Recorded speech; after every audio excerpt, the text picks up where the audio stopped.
అందరికీ నమస్కారం. నా పేరు సోమశేఖరరావు. ఎత్తొండ గ్రామం, బాన్స్వాడ కాన్స్టిట్యున్సీ, నిజామాబాద్ జిల్లా. నిన్న పరిగె శ్రీనివాసరెడ్డి గారు, బాన్స్వాడ ఎమ్మెల్యే గారు మంత్రుల గురించి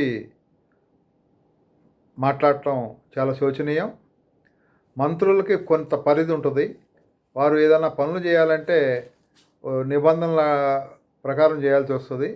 మీరు అనుకున్నట్టు, మీరు ఇష్టం వచ్చినట్టు కోరిన విధంగా చేయాలంటే సాధ్యపడదు. మరి అందరినీ కలుపుకుని పోవాల్సిన బాధ్యత మంత్రుల మీద ఉంటుంది. రాష్ట్రంలో ఉన్న అన్ని కాన్స్టిట్యున్సీలు వాళ్ళకి సమానమే.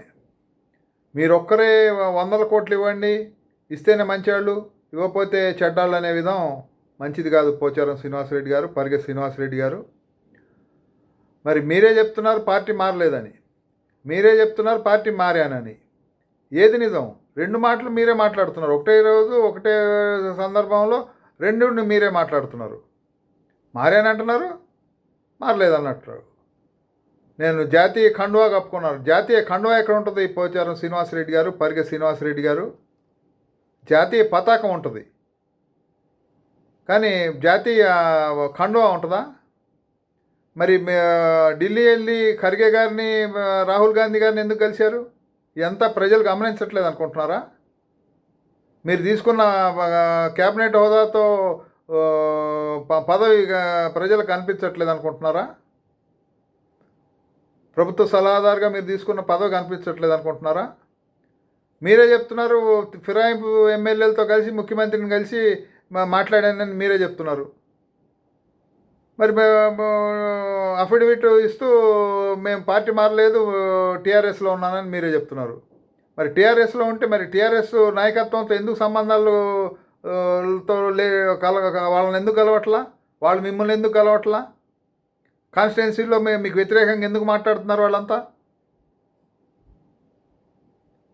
కాన్స్టిట్యున్సీ సిడిఎఫ్ ఫండ్స్ని శాంక్షన్ అయిన దాన్ని క్యాన్సిల్ చేయించింది ఎవరు? నిజామాబాద్ జిల్లాలో 3 కోట్ల చిల్లర నిధులు మన ఏనుగు రవీంద్రారెడ్డి గారి ప్రపోజల్ తోటి అప్పటి ఇన్ఛార్జ్ మంత్రి శాంక్షన్ చేసిన దాన్ని క్యాన్సిల్ చేయించింది ఎవరు? మీరు సమాధానం చెప్పండి. అభివృద్ధి కోసం వెళ్ళాను, కాన్స్టిట్యున్సీ కోసం వెళ్ళాను, అది కాన్స్టిట్యున్సీ కాదా? వాళ్ళ కార్యకర్తలు కాదా? వాళ్ళు మనుషులు కాదా?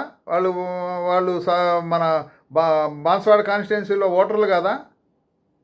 వాళ్ళ వ్యక్తిత్వం ఉండదా? మీ ఒక్కడికైనా ఉంటుందా? 170 కోట్ల రూపాయలు పెండింగ్ ఉన్నాయి, ఇవ్వాలనే కోరానని చెప్తున్నారు మీరే. మరి డబ్బులకి అమ్ముడుపోలేదని మీరే చెప్తున్నారు. అది దాన్ని ఏమంటారండి?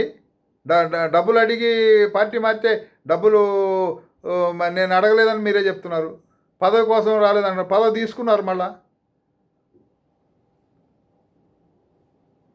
బాన్స్వాడ ప్రజలు విఘ్నులు, వాళ్ళు ఇవన్నీ గమనిస్తున్నారు.